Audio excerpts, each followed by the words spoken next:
미국 샌프란시스코에 아주 유명한 다리가 하나 있습니다. 바로 금문교라고 해서 골든 게이트 브릿지이죠. 이 금문교라고 하는 다리가 샌프란시스코에 있는데요. 다리 길이가 거진 3km 가까이 되어서 한때는 세계에서 가장 긴 다리로 이름을 올리기도 했습니다. 지금도 화려한 외관으로 인해서 수많은 관광객들이 찾아오는 그런 다리인데요. 이 다리가 1933년도에 착공이 되었는데 처음 공사가 시작되었을 때에는 공사 속도가 상당히 느렸다고 합니다. 그도 그럴 것이 다리 길이가 꽤나 길었고 또 다리 높이가 바다에서 다리 위까지 높이가 300m 가까이 되었다는 거죠. 꽤나 높은 높이인 거죠. 그러다 보니까 공사 인부들 안에 공포심이 있었던 겁니다. 혹여라도 바다에 떨어져서 죽을 수도 있겠다라고 하는 그런 공포심 때문에 공사에 속도를 내지 못했다는 것이죠. 실제로 공사를 하다가 인부들이 발을 헛디뎌서는 추락하여 사망하는 일들도 빈번하였다라고 합니다. 결국 공사 책임자가 아주 중요한 결단을 내리게 되는데요. 어떤 결단인가 하면 엄청난 비용을 들여가지고는 다리 아래쪽에 안전망을 설치한 것이죠. 요즘에는 공사 현장에 안전망 설치하는 것은 당연하고 법적으로도 그렇게 해야 됩니다만 당시만 해도 공사 현장에 안전망을 설치한다라고 하는 것은 누구도 생각지 못하는 그런 일이었습니다. 그럼에도 엄청난 비용을 들여서는 안전망을 설치를 했는데 근데 안전망을 설치하고 난 이후에 공사 속도가 상당히 빨라졌다는 거지요.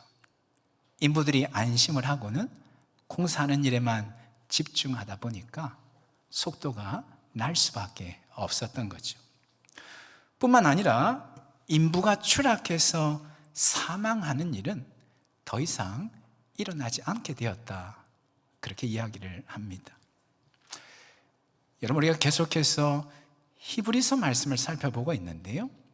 히브리서 기자는 우리 믿는 사람들의 인생 가운데도 이런 안전망이 있다, 그런 말씀을 하고 있습니다. 어떠한 고난의 풍파가 몰려오고 어떤 위기 상황 가운데 놓인다라고 할지라도 결코 우리가 휩쓸려 떠내려 가지 않도록 우리를 단단하게 붙들어주는 든든한 안전망이 있다는 것이지요. 바로 예수 그리스도가 우리의 든든한 영원한 안전망이 된다, 그런 말씀을 합니다. 오늘 본문의 말씀도 그런 내용의 말씀을 하고 있는데요. 1절부터 한번 보시면 이렇게 말씀을 합니다. 그러므로 함께 하늘의 부르심을 받은 거룩한 형제들아, 우리가 믿는 도리의 사도이시며 대제사장이신 누구를 깊이 생각하라고요? 예수를 깊이 생각하라 말씀을 합니다. 앞에서도 거듭거듭 말씀을 하였죠. 예수님께 집중하라, 집중하여 온전히 예수님 바라보라, 예수님 깊이 생각하라 권면을 합니다.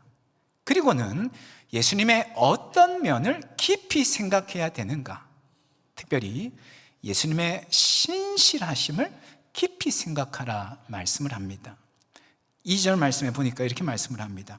그는 자기를 세우신 이에게 신실하시기를. 예수님은 하나님 아버지 뜻에 단 한 번도 거스르지 아니하고 철저하게 순종하였고 충성하였다, 그런 의미인 것이죠. 모세가 하나님의 온 집에서 한 것과 같이 하셨으니, 모세는 이스라엘 백성들이 가장 존경하고 추앙하는 인물 중에 한 사람이었습니다. 하나님께서도 모세에게 그는 내 온 집에 충성함이라 칭찬하기까지 하셨습니다. 그런 모세처럼 예수님께서도 참으로 신실하시다, 충성되다, 그런 말씀인 것이죠. 하지만 예수님의 신실하심은 모세의 신실함과는 비교도 할 수 없는 차원이 다른 신실함이었습니다. 오늘 본문 후반부에 그런 말씀을 하고 있는데요, 5절 말씀에 이렇게 말씀을 하지요. 또한 모세는 장래에 말할 것을 증언하기 위하여 하나님의 온 집에서 무엇으로서 신실하였다고요? 종으로서 신실하였다는 겁니다. 모세는 종이었다는 것이죠. 다시 말하면 마땅히 해야 될 일을 한 것뿐이다, 그런 말씀인 것이죠. 하지만 6절 상반절에 보니까 그리스도는, 예수님은 하나님의 집을 맡은 무엇으로서? 아들로서 그와 같이 하셨으니, 이렇게 말씀을 합니다. 예수님은 아들이시라는 것이죠. 다시 말하면 아들로서 자발적으로 순종하셨다, 그런 말씀입니다. 마땅히 행하지 않아도 될 일이지만 자발적으로 차원해서 순종하셨다라고 하는 것이죠. 사실 예수님은 하나님과 동등된 분이시지요. 성부, 성자, 성령, 삼위 하나님은 능력과 영광과 존재에 있어서 동등하십니다. 그러기에 삼위 하나님 안에서는 누가 누구에게 명령하고 누가 누구에게 순종한다라고 하는 것은 사실상 성립될 수 없는 말입니다. 그럼에도 예수님은 어떻게 하셨는가? 성부 하나님께 순종하셨다는 것이죠. 그것도 철저하게 100% 순종하셨다는 겁니다. 순종하지 않으셔도 되는데 자발적으로 순종하셨다는 것이죠. 예수님의 신실하심이 이와 같이 차원이 다른 신실함이라는 겁니다. 세상 그 어떤 사람과 비교도 할 수 없는 차원이 다른 충성됨, 한결같음이라는 것이지요. 그러기에 예수님은 우리 인생의 든든한 안전망이 되는 것입니다. 영원토록 변함없이 한결같으시기 때문에 우리가 예수님을 믿을만한 것이죠. 우리 인생을 예수님께 내어 맡기고도 전혀 불안해하지 않아도 될 참으로 신실하신 분이시다라고 하는 것입니다.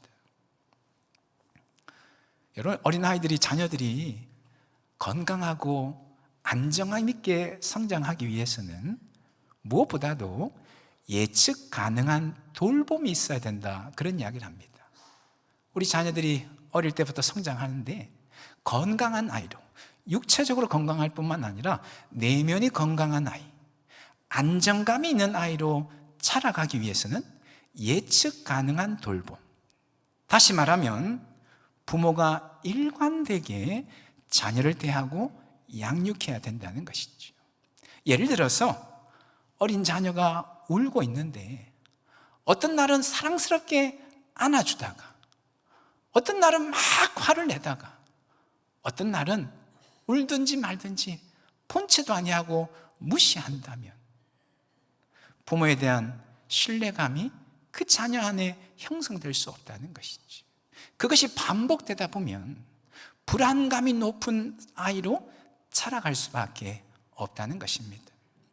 실제로 한 연구에 따르면 부모가 일관되게 자녀를 대한 그런 아이들은 불안 수준이 낮고 상대적으로 자기 통제력이 높고 인간관계가 원만하다라고 하는 그런 결과가 보고되고 있습니다.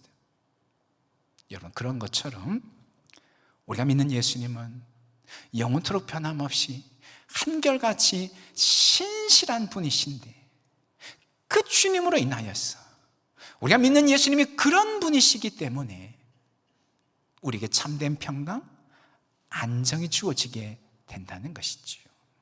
어떤 고난과 위기 상황 속에서도 신실하신 예수님이시기 때문에 변함없이 언제나 내 옆에서 나를 대하시는 그런 분이시기 때문에 고난과 위기 상황 속에서 주저앉거나 물러서는 것 아니라 오히려 당당하게 맞서 나아갈 수 있는 그런 힘이 주어지게 된다는 것이죠. 조금 전에 보셨던 1절 말씀에서 예수님을 이렇게 소개하고 있지요. 1절 하반절에 우리가 믿는 도리에 무엇이시며 사도이시며 무엇이신 예수를, 대제사장이신 예수를 깊이 생각하라, 이렇게 말씀을 합니다. 예수님은 사도이시고 대제사장이시다 말씀을 합니다. 그 말은 결국 예수님은 사도로서 신실하시고 대제사장으로서 신실하시다, 그런 말이겠죠. 예수님을 가리켜서 사도라고 부르는 것이 우리에게는 좀 낯설게 다가옵니다.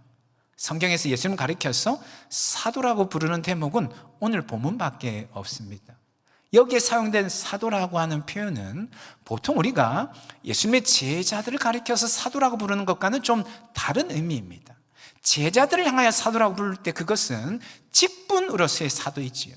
본문에 사용된 예수님을 향하여 사도라고 부른 것은 단어의 의미 그 자체를 뜻합니다. 사도라고 하는 말이 무슨 말인가? 보냄을 받은 자, 대사, 이런 말입니다. 예수님은 하나님으로부터 보냄을 받은 자이다라고 하는 것이지요. 여러분, 무엇을 위하여서 예수님이 이 땅에 보냄을 받으셨습니까? 바로 당신 자신을 많은 사람을 위한 대속물로 내어주기 위함이신 줄로 믿습니다. 저와 여러분, 우리를 구원하기 위해서 십자가에 달려 죽으시고자 이 땅에 보냄을 받으신 줄로 믿습니다. 중요한 것은 예수님이 그 하나님의 뜻에 철저하게 순종하셨다는 것이지. 하늘 보좌를 버리고 이 낮은 곳으로 내려오고 죽기까지 주님께 복종하는 것이 하나님 아버지의 뜻인데, 예수님은 죽음까지도 신실하게 충성하고 순종하셨다는 것이지. 여러분, 이것은 결코 간단한 문제가 아닙니다. 하나님과 동등하신 예수님이 자발적으로 하나님께 순종하셨다라고 하는 것도 참 놀라운 일이지만, 죽기까지 신실하게 순종하셨다라고 하는 것은 그 어떤 말로도 형용할 수 없는 참으로 놀라운 일이 아닐 수 없다는 것이지요. 그러기에 예수님은 진정 우리의 영원한 안전망이 될 수 있습니다. 여러분, 누군가가 여러분을 위해서 자신의 모든 것을 포기하며 기꺼이 희생하는 사람이 있다면 여러분 어떨 것 같습니까? 누군가가 여러분을 위해서 전적으로 지지하고 기쁨으로 헌신하는 삶을 사는 사람이 있다면 여러분 어떨 것 같습니까? 발명가 에디슨 잘 아시죠? 그의 일대기를 아마 다들 잘 아실 것입니다.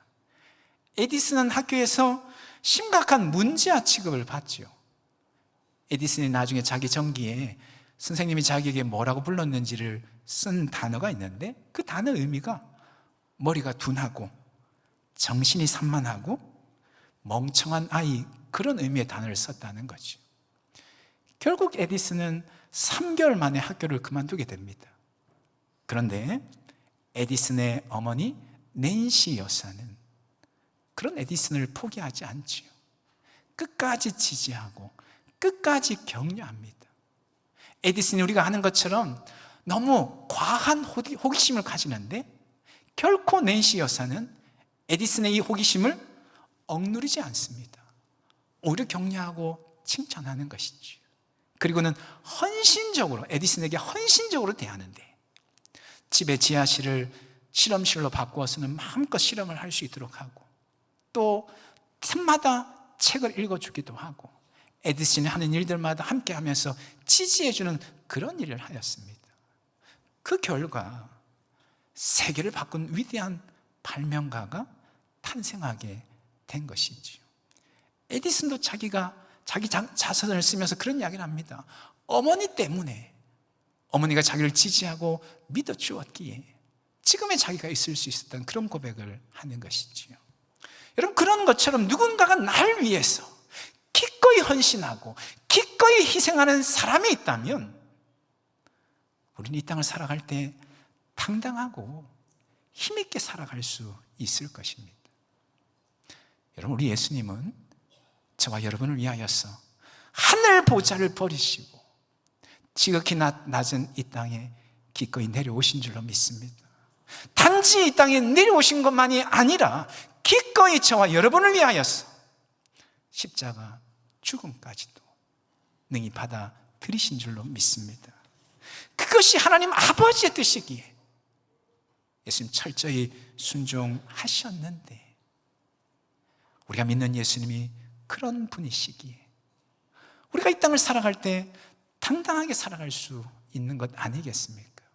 나를 위해 죽어주시기까지 하신 그 예수님, 변함없이 신실하신 그 예수님이 계시기에 때로는 힘들고 때로는 고통스러운 순간이 있을지라도 주눅들거나 위축되지 아니하고 당당하게 맞서 나아갈 수 있는 그런 힘이 주어지게 된다는 것이지요.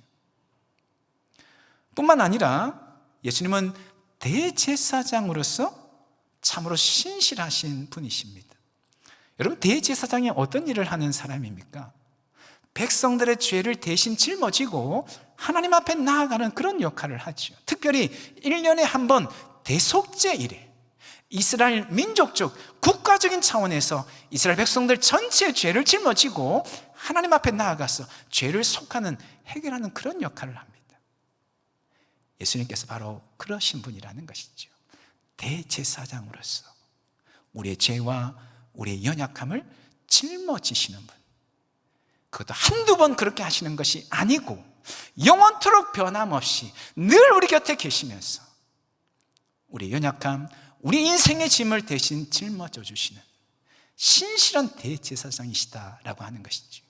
아무리 우리 죄가 무거울지라도, 우리 연약함이 그 어떤 것으로도 해결할 수 없는 그런 연약함이라고 할지라도 주님 끝까지 우리 곁에서 우리 연약함을 짊어져 주시는 그런 분이시라는 것이지.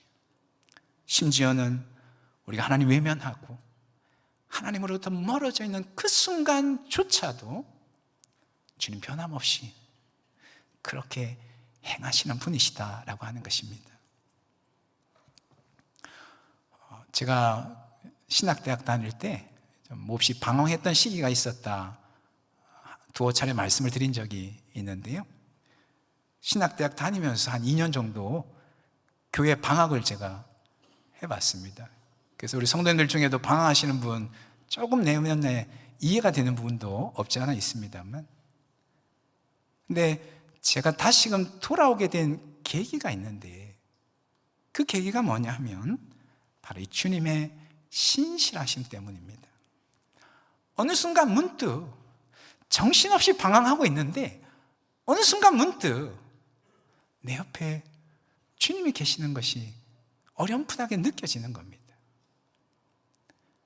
그 순간만 그런 것이 아니고 예수님 항상 내 곁에 여전히 계셨다라고 하는 것이 문득 느껴지는 것이죠.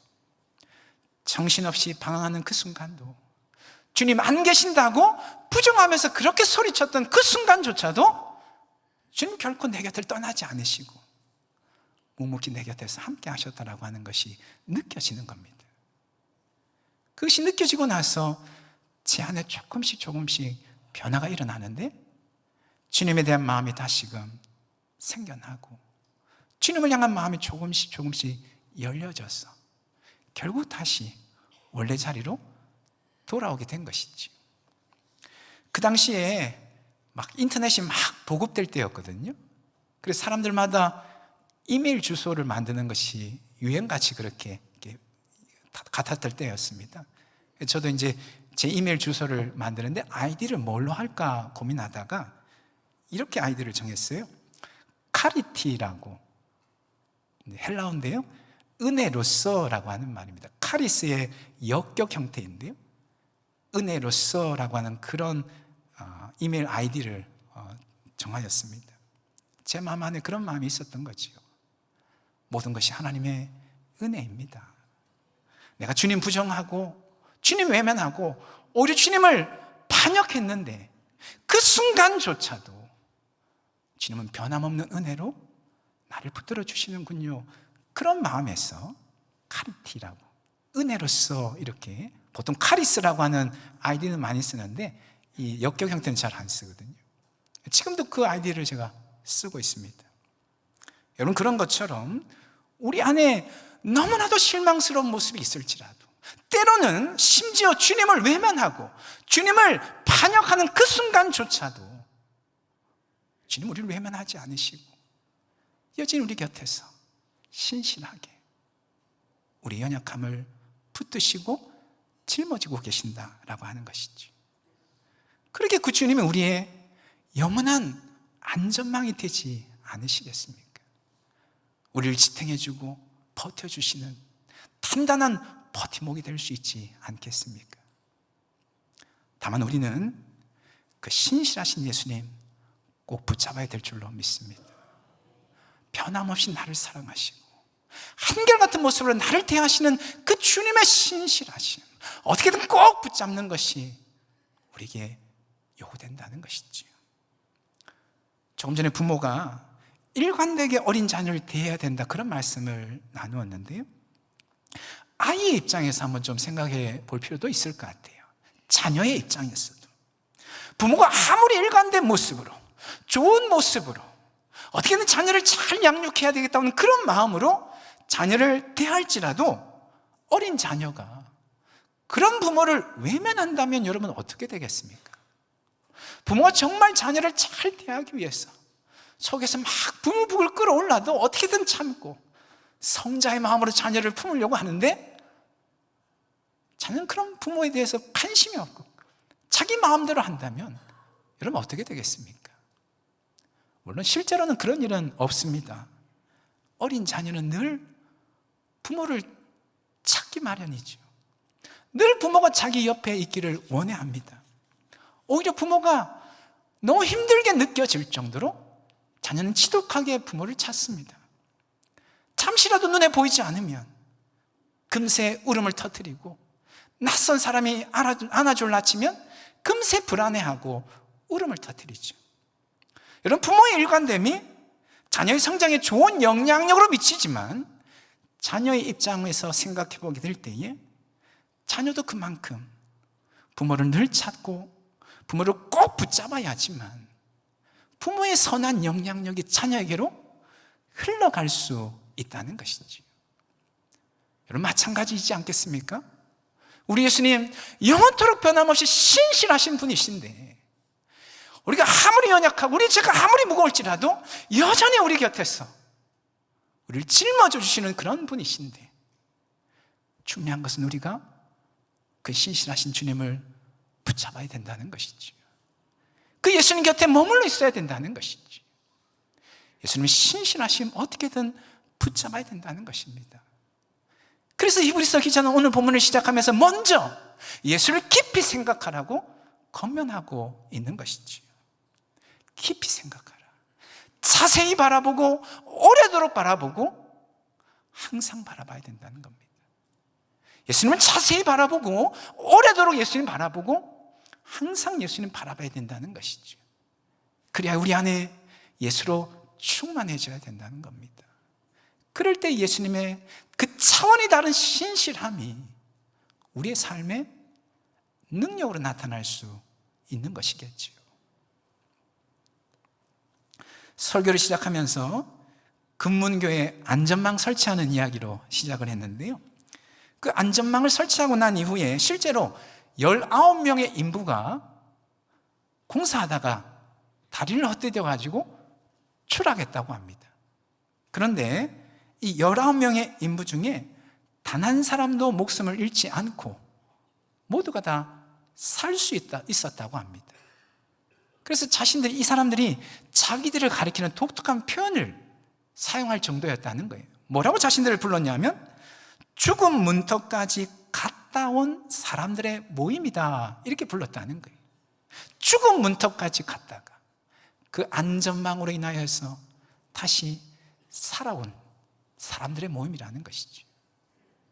여러분, 우리가 주님의 신실하심 꼭 붙잡을 때에 때로는 우리 인생 가운데도 정말 죽을 것만 같은, 죽음의 문턱에 서 있는 것 같은 그런 고통과 역경의 순간 오겠지만, 그러나 그 가운데서도 주님의 신실하신 주님께서 우리를 다시금 일어나게 하실 줄로 믿습니다.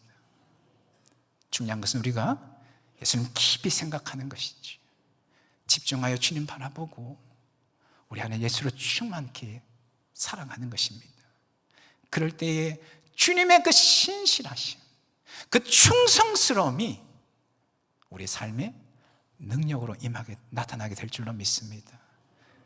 그런 은혜가 우리 모두에게 임하기를 예수님의 이름으로 축원합니다. 아멘. 우리 시간 함께 찬양하시고 기도하기를 원합니다. 하나님의 사랑을 사모하는 자, 하나님의 평안을 바라보는 자 함께 찬양하시고 기도하시겠습니다.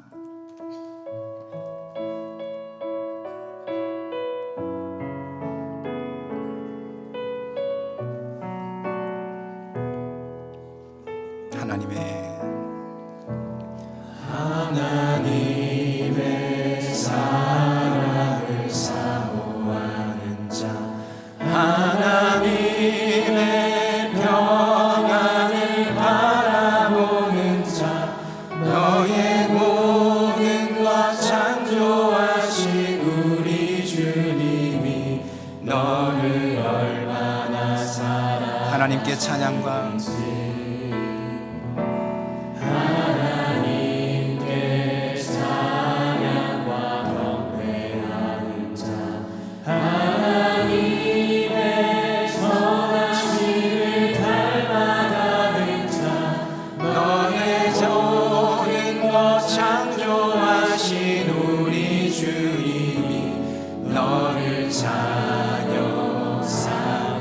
하나님 사랑의 눈으로 하나님 사랑의 눈으로 너를 어느 때나 바라보시고 하나님 인자한 귀로서 하나님 인자한 귀로서 언제나 너에게 기울이시니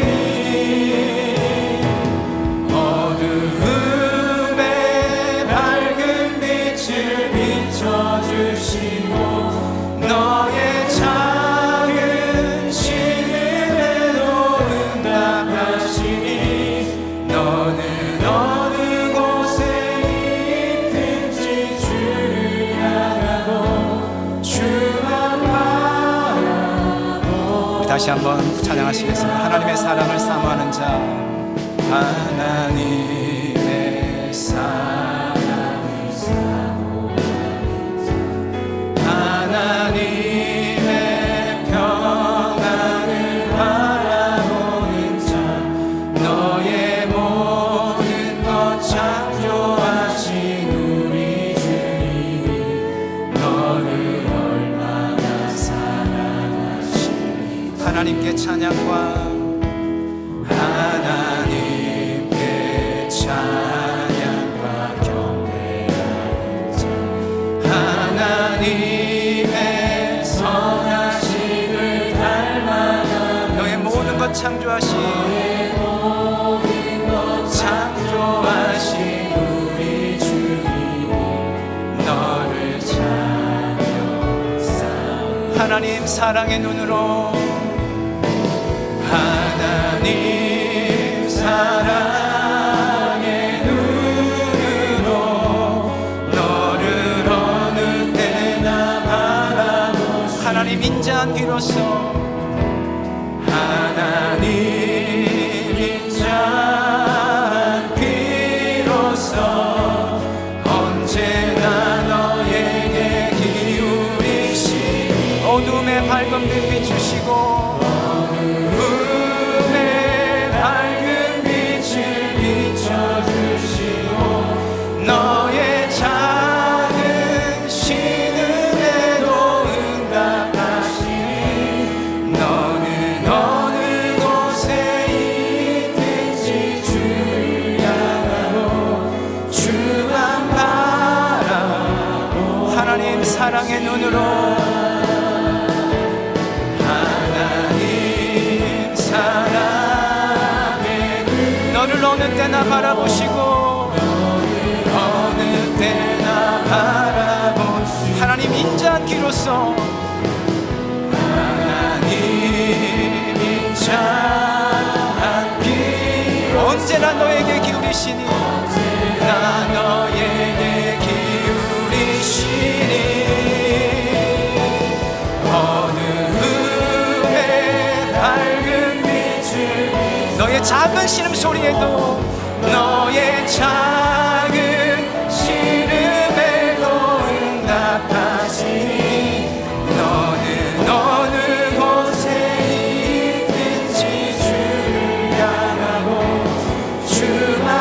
다시 한번 고백하시겠습니다. 하나님 사랑의 눈으로, 하나님 사랑의 눈으로 어느 때나 바라보시고 하나님이 참 비로소 언제나 너에게 기울이시고 어둠의 밝은 빛 비추시고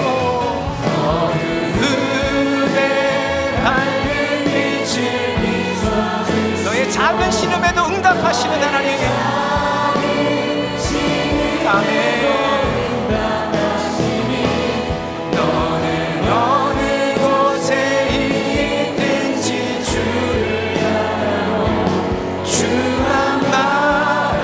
주만 바라볼지라.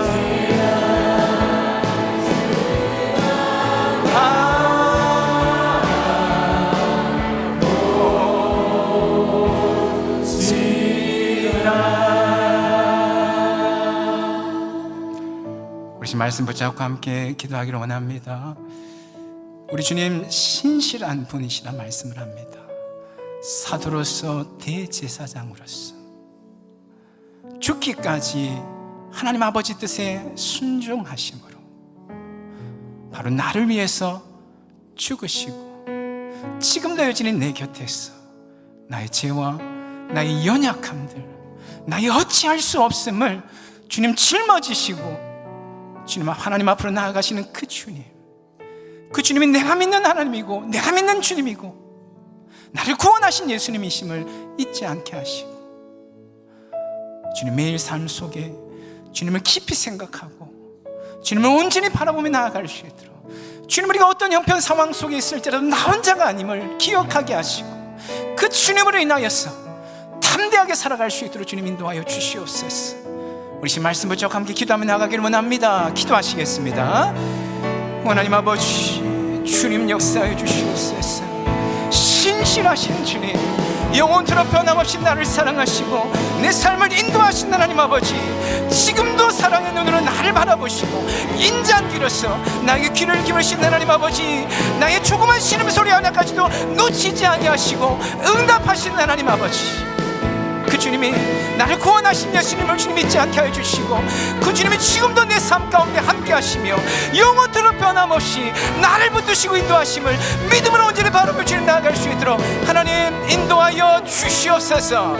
예수를 깊이 생각하라. 주님 나를 향한 말씀인 줄로 알고 주님 매일의 삶 가운데 주님 온전히 바라보며 나아갈 수 있도록 하나님 인도하여 주시옵기를 주여 간절히 기도합니다.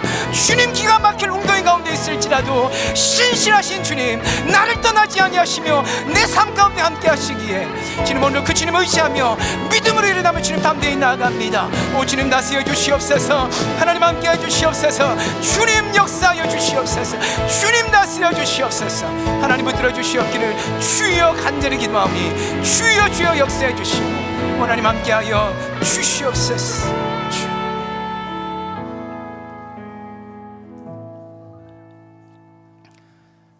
거룩하신 하나님, 우리가 믿는 예수님, 영원토록 변함없이 나를 사랑하시고 내 곁에 함께 하시며 나의 죄와 연약함을 짊어지시고 나아가시는 분이신 줄로 믿습니다.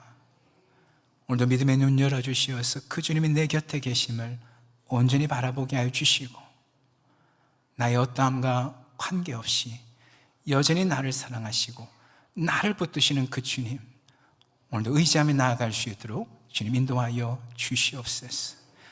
예수를 깊이 생각하라, 바로 나를 향한 말씀인 줄로 알고 이번 한 주간에도 주님 깊이 묵상하고 간절히 찾고 날마다 동행하는 삶을 살게 하셨어.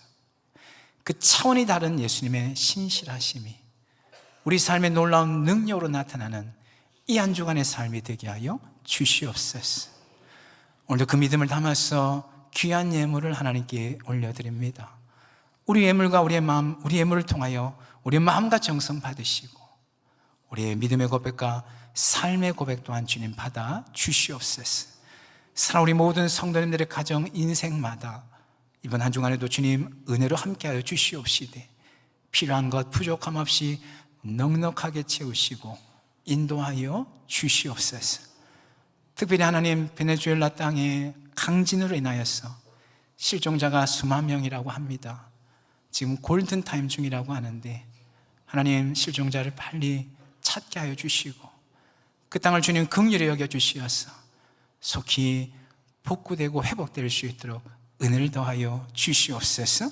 그렇게 행하신 하나님께 모든 것 맡겨드리며 예수님의 이름으로 기도합니다. 아멘.